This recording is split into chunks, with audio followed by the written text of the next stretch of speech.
My lady.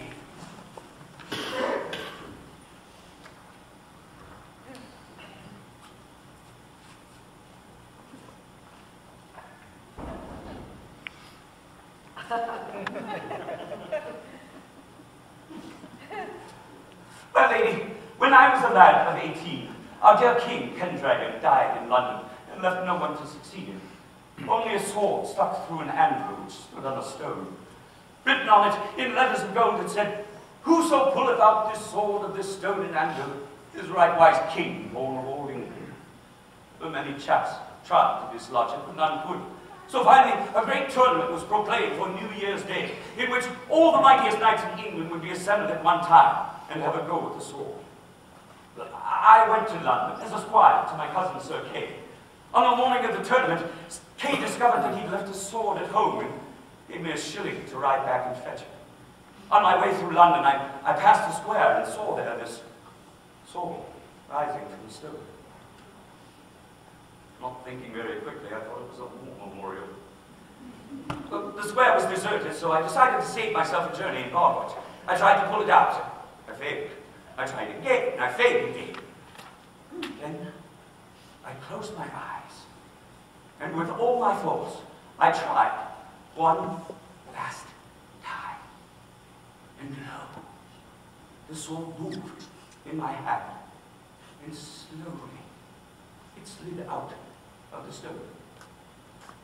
I heard a great roar. When I opened my eyes, the square was filled with people shouting, "Long live the king! Long live the king!" I looked at the sword in my hand, and the blade gleamed with the letters of gold. That's how I became king. I never knew I would be king. I never wanted to be king. And since I am, I've been ill at ease in my car until I dropped from that tree and my eyes beheld you. Then suddenly, for the first time, I felt I was king.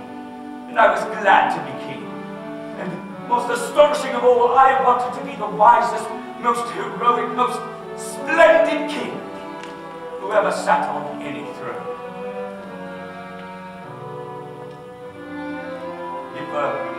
If you come with me, my lady, I'll arrange for a carriage to return you to your father. It's this way. I hear it never rains till after sundown.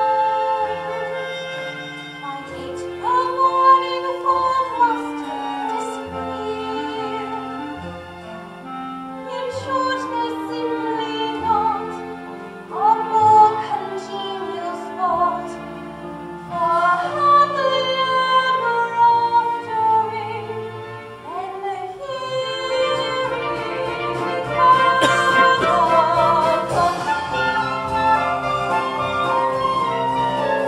I'm afraid, Your Majesty. Afraid?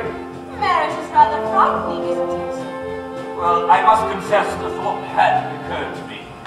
But now the thought of not marrying seems infinitely more terrifying. But what would have happened if you hadn't to the treaty? Well, it would have been broken. War would have been declared. Oh,